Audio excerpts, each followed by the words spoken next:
Welcome to the forest. Today, a lone builder sets out to construct a permanent shelter from the ground up. Relying on traditional techniques and raw materials, he begins by outlining the footprint on a steep grade. Setting vertical anchor poles establishes the perimeter, but a solid structure demands a level foundation. He excavates into the hillside, removing the loose organic topsoil. Getting down to stable earth prevents the walls from shifting over time.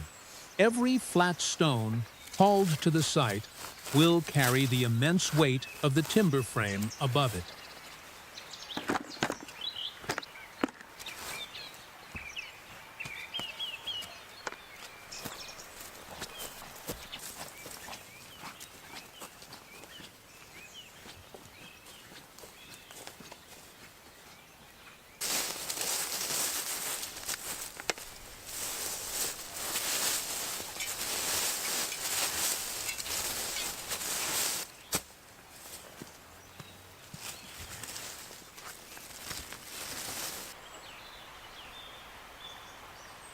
The perimeter walls rise using a rudimentary but effective mortar.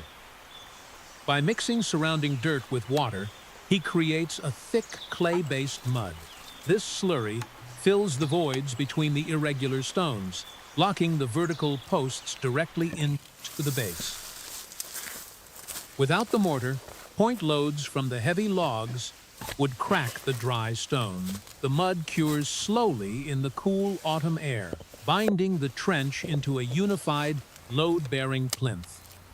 Moisture is the enemy of raw timber, so elevating the base logs off the damp forest floor is critical for longevity. The stone creates a barrier against rot.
A visual check is never enough when planning for hundreds of pounds of timber. He pulls a string-line taut across the footprint to establish a true level and measure for square. If the foundation is even slightly out of alignment, the error compounds with every log stacked above it. Walls will lean, and the roof structure will twist. Applying a final coat of mud mortar smooths the top course, creating a flush surface for the sill logs. The base must be perfect before the walls can begin.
Moving above ground, the frame comes together using traditional wood joinery. He drives an auger through the intersecting beams, clearing out a clean channel for a wooden peg. These pegs operate like massive nails, but because they share the same grain structure as the logs, they expand and contract with the changing seasons at the exact same rate. The joint grows stronger as the green wood shrinks.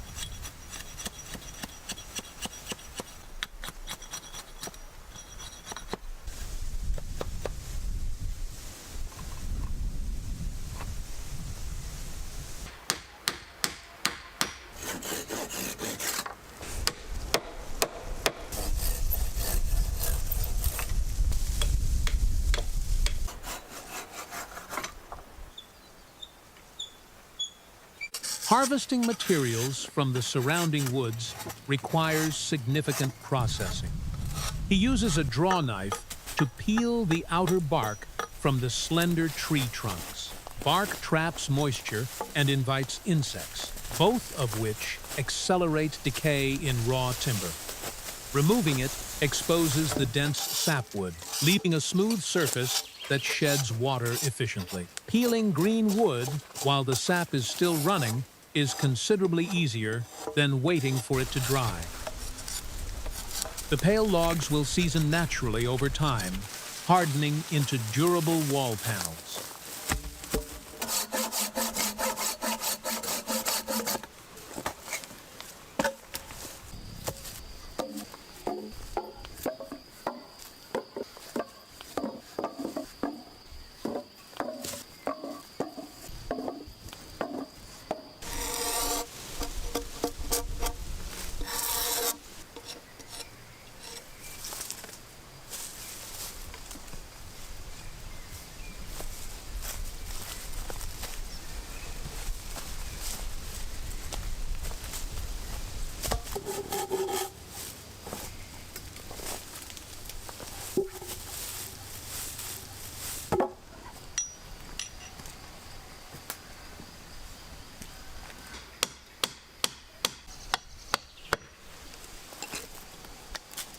He cuts a square saddle notch into the upright post.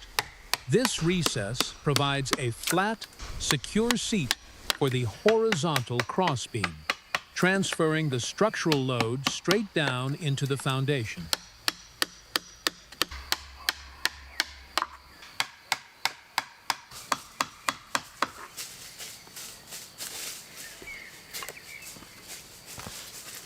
With the raw timber processed, the walls begin to take shape. Round logs inherently leave air gaps when stacked. To seal the structure against drafts, he harvests dense clumps of living moss from the forest floor. Moss has been used as a natural insulator in woodland shelters for centuries. Packed tightly between the courses, the damp earth and vegetation compress under the weight of the logs. It dries into a hard, windproof barrier. The forest provides both the skeleton and the skin.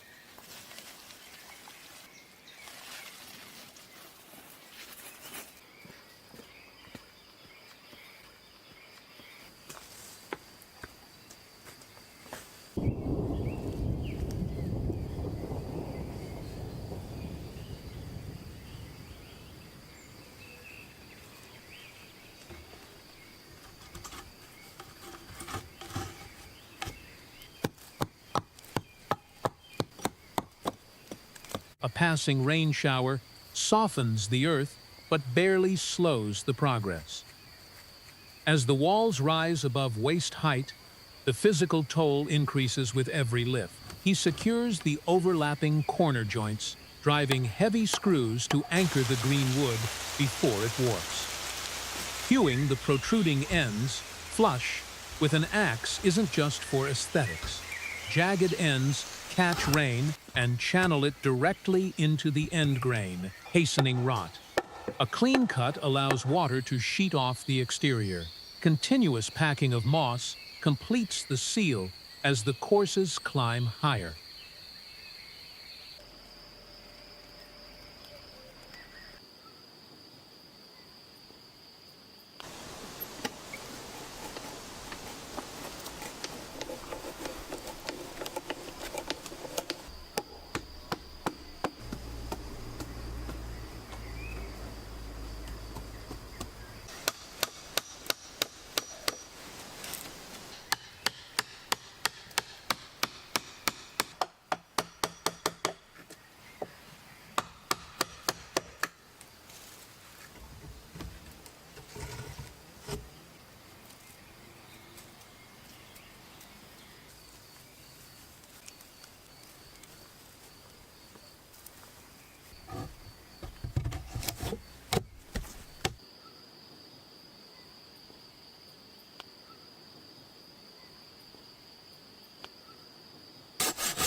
Reaching the top plates demands careful leverage.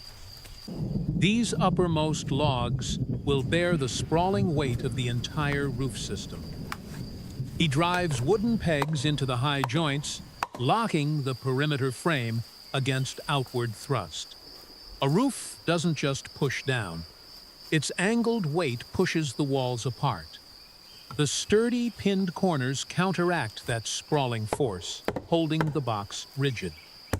With the four walls closed in, the interior space is finally defined.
The roof requires lighter, more flexible timber.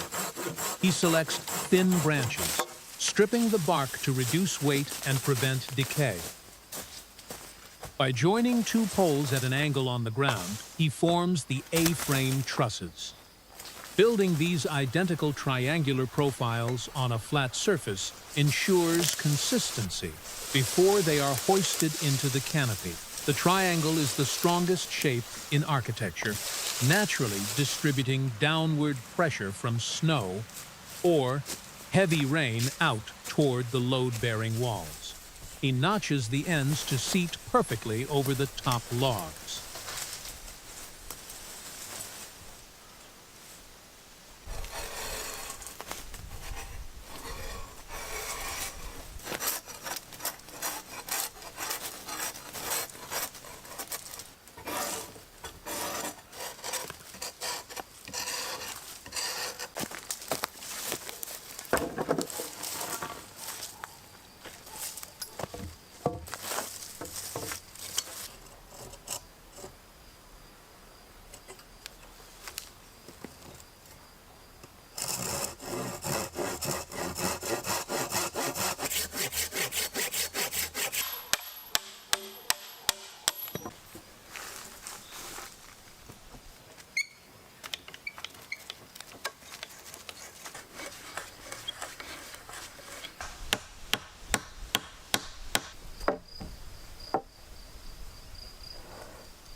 Standing on the narrow top plates, he lifts the trusses into position.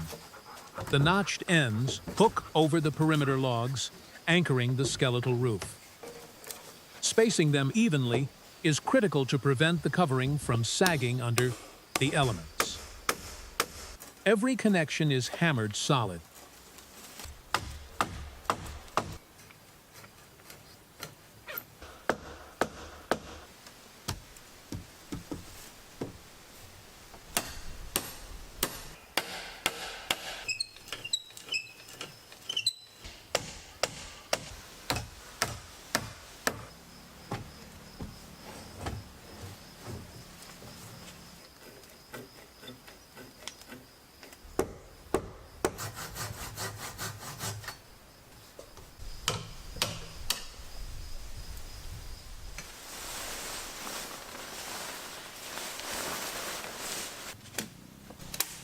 A heavy plastic sheet goes over the bare rafters, establishing the first line of defense against the wet environment. He pulls the material taut to prevent pooling water and staples it firmly along the ridge. In a forest that experiences heavy seasonal rainfall, relying solely on natural materials for a roof is an immense risk. The synthetic barrier guarantees a dry interior.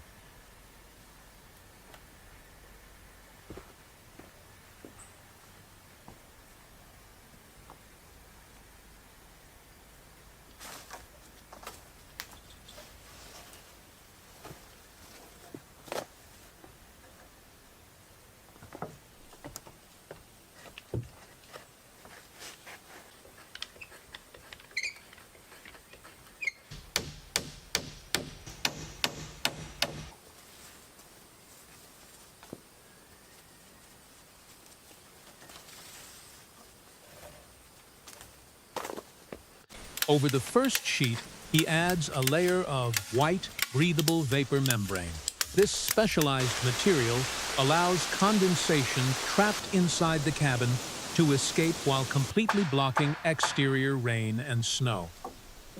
Without it, the temperature difference between a warm fire and the cold air outside would cause the ceiling to sweat.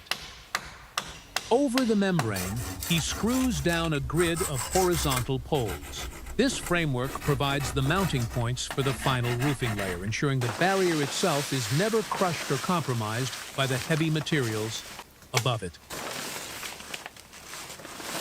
Simple.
A cap of heavy black felt seals the apex of the roof.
Inside, the focus shifts to the heating system. He stacks irregular stones in a thick bed of mortar, building the chimney stack up toward the roofline. Stone absorbs and radiates thermal energy efficiently. Once heated by a fire, this massive column will act as a thermal battery, releasing warmth into the cabin long after the embers die down. Extending the stack through the roof creates a vital draft. The height differential pulls the smoke up and out, keeping the interior air clean and breathable.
Closing the open gable ends is the final major structural task before the cold sets in.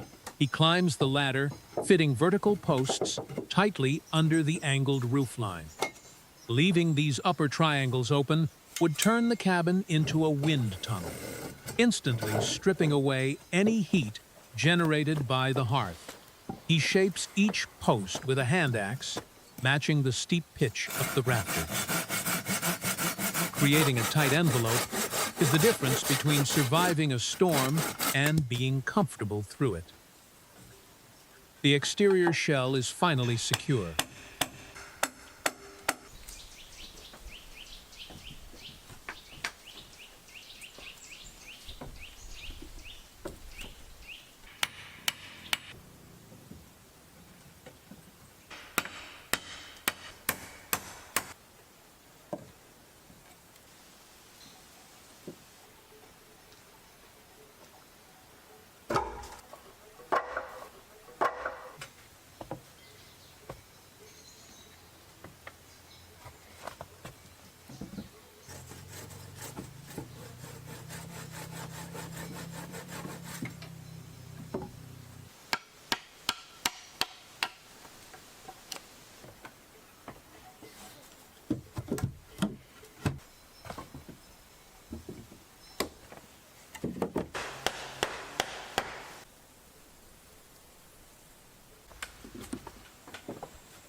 As the season deepens, attention turns to the entryway. He lays irregular gray stones into a thick bed of wet mud, paving the front porch. A hard exterior landing zone is essential for keeping the living space clean. It provides a durable surface to knock mud and snow off heavy boots before stepping inside, protecting the cabin floor from grinding debris and trapped moisture. The heavy stones settle into the earth, creating a permanent threshold.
Back in the clearing, he strips another batch of small diameter logs.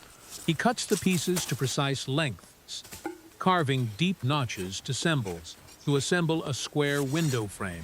A solid frame is required to hold the glass securely against high winds and shifting timber. Even with a well-built stone chimney, a shelter needs natural light to feel habitable during the long, dark days of winter. The clean, peeled wood contrasts sharply against the rugged exterior walls, adding a level of refinement to the rough-hewn structure.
The first heavy snow transforms the landscape.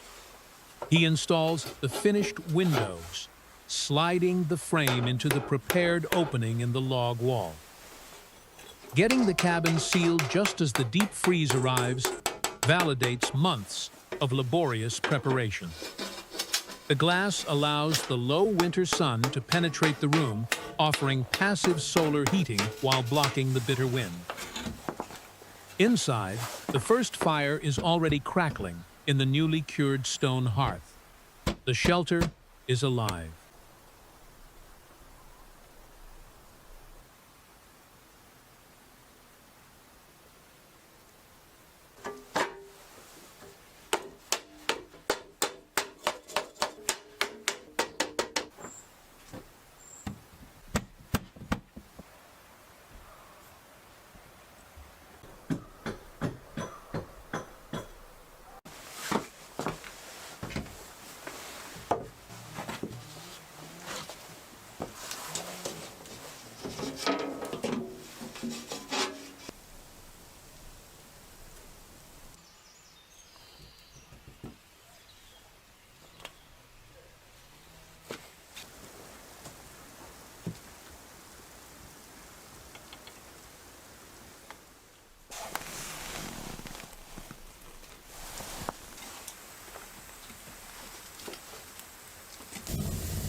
Protected from the elements, he works in the dry, overhead space.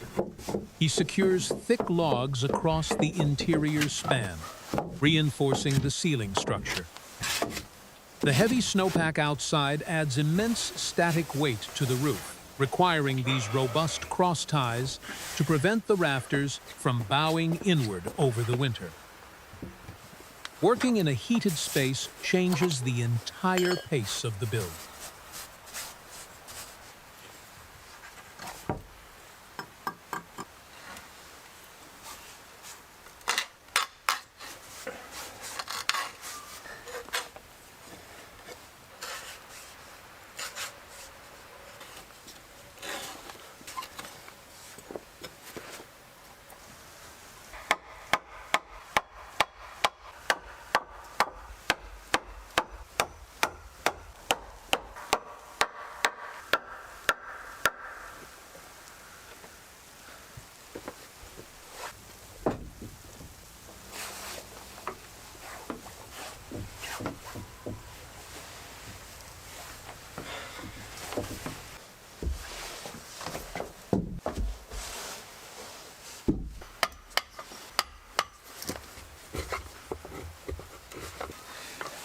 With the architecture finished, he turns to furniture. He fits smooth, debarked rungs into the heavy vertical legs, assembling a sturdy chair on the snowy stone patio. Crafting furniture from the same forest that provided the shelter creates an absolute continuity of material.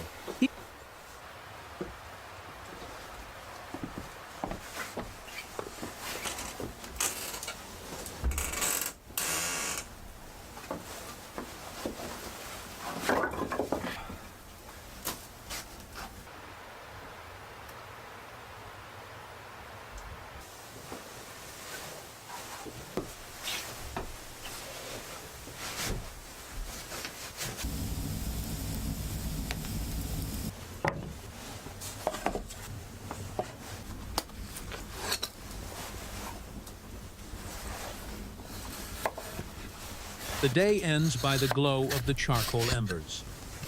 He prepares a simple, hearty meal, grilling meat and sliced potatoes directly over the fire pit he built by hand.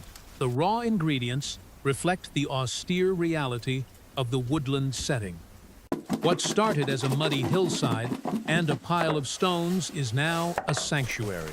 The cabin stands as a barrier against the cold, heated by the earth and timber that surrounds it. In the end, structure, landscape, and daily routine operate as one system. It is a place that protects and sustains itself,